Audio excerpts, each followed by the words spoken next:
नमस्कार, न्यूज 24 देख रहे हैं आप और आपके साथ मैं हूं सऊद मोहम्मद खालिद। जी हां, सत्ता के बाहुबली। दरअसल खबर चुनाव से जुड़ी हुई, क्योंकि यूपी चुनाव के लिए सभी पार्टियों ने अपनी कमर तो कस ली है।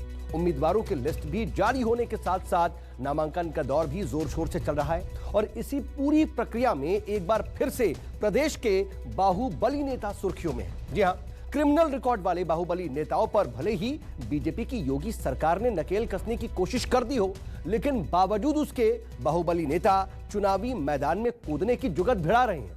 यूपी चुनाव में बाहुबली नेताओं का आखिर क्या है गुणा गणित, आइए आपको बताते हैं हमारी इस खास रिपोर्ट में।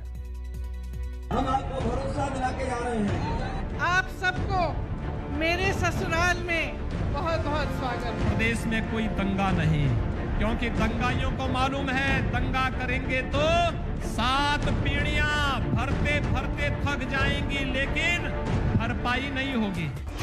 यूपी में चढ़ा चुनावी पारा। हमने कहा था अयोध्या में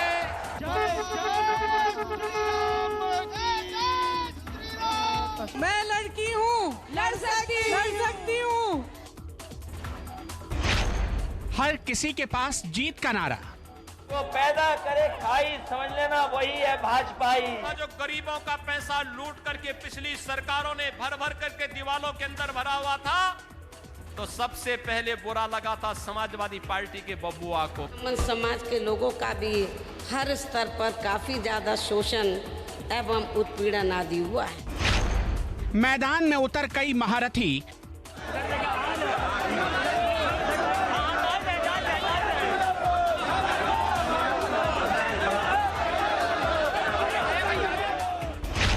बाहुबलियों पर भी नजर टिकी।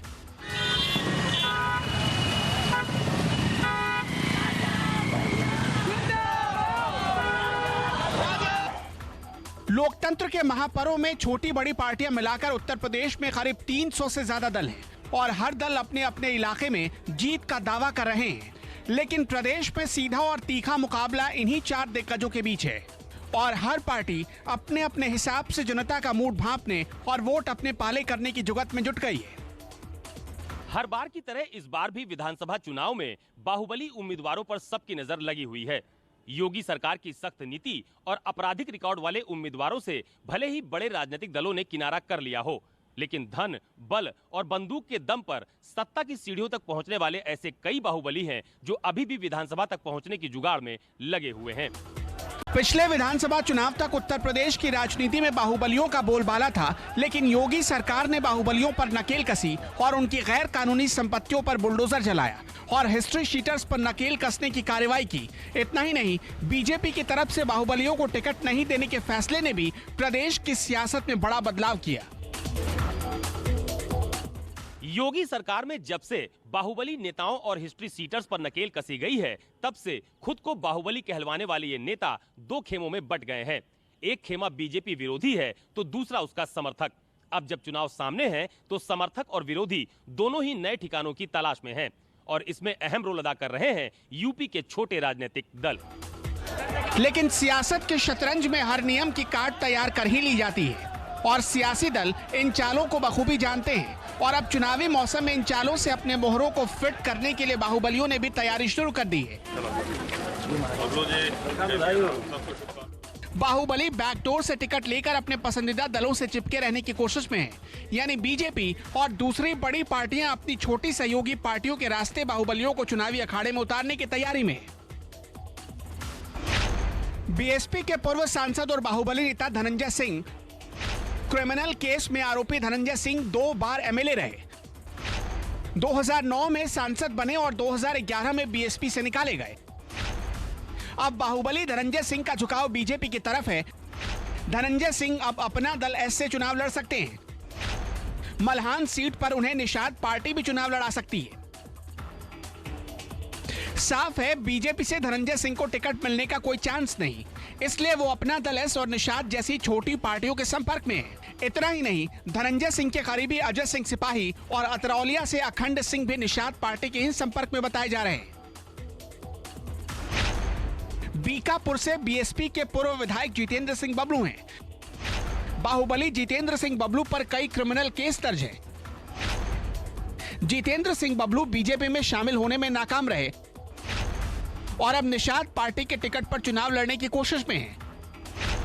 पूर्व एमएलसी बाहुबली विनीत सिंह भी चुनाव लड़ना चाहते हैं। विनीत सिंह अपना दल एस से टिकट की जुगत में है।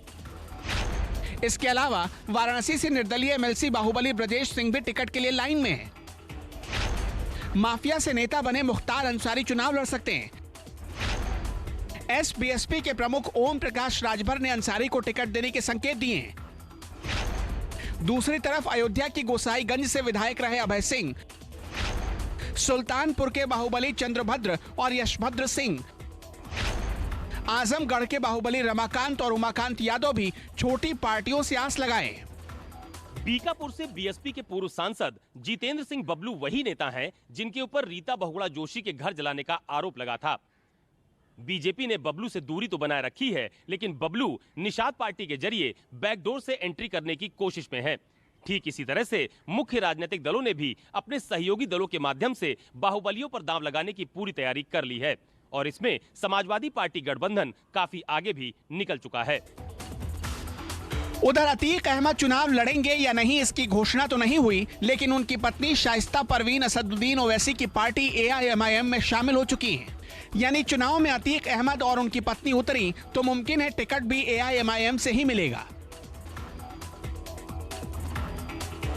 प्रतापगढ़ के कुंडा विधानसभा सीट के समीकरण में कुछ अलग नजर आते हैं। कुंडा विधानसभा सीट से निर्दल प्रत्याशी के रूप में राजा भैया पिछले 6 बार से चुनाव मैदान में उतर चुके हैं, लेकिन इस बार राजा भैया अपनी पार्टी बनाकर मैदान में उतरे। इस बार राजा भैया ने खुद की पार्टी जनसत्ता दल लोकतांत्रिक बनाई। रघुराज प्रताप सिंह उर्फ राजा भैया के लिए उनके दोनों बेटे भी चुनावी माहौल तैयार करने में जुटे हैं। कुंडा विधानसभा सीट से राजा भैया लगातार 6 बार 50,000 से अधिक वोटों से जीत का परचम लहराने में कामयाब रहे।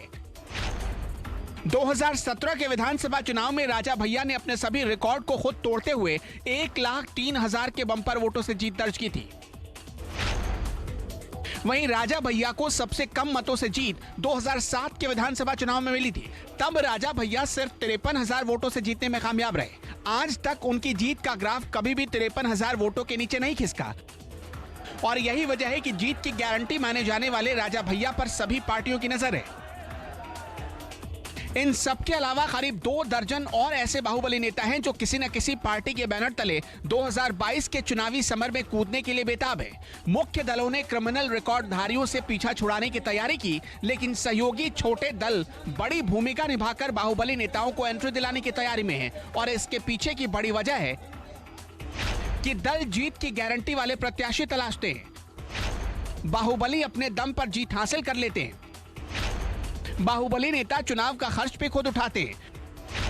पार्टी के लिए बाहुबली टिकाऊ और जिताऊ हैं। यही वजह है कि बाहुबली नेता अब उन छोटे दलों की तरफ नजर टिकाए बैठे हैं जिनका दायरा भी एक इलाके तक सीमित होता है और हर बार की तरह इस बार भी कई बड़े आपराधिक रिकॉर्ड वाले बाहुबली भी जेल के अंदर से ही अपनी विधायकी पक्की करने की तैयारियों में जुट चुके हैं। Bureau report, news 24। तो बाहुबली भी मैदान में है, लेकिन देखना होगा कि जनता किस बाहुबली को विधानसभा पहुंचाती है और किसे नहीं। एक छोटा सा ब्रेक, बने रही न्यूज़ 24 के साथ।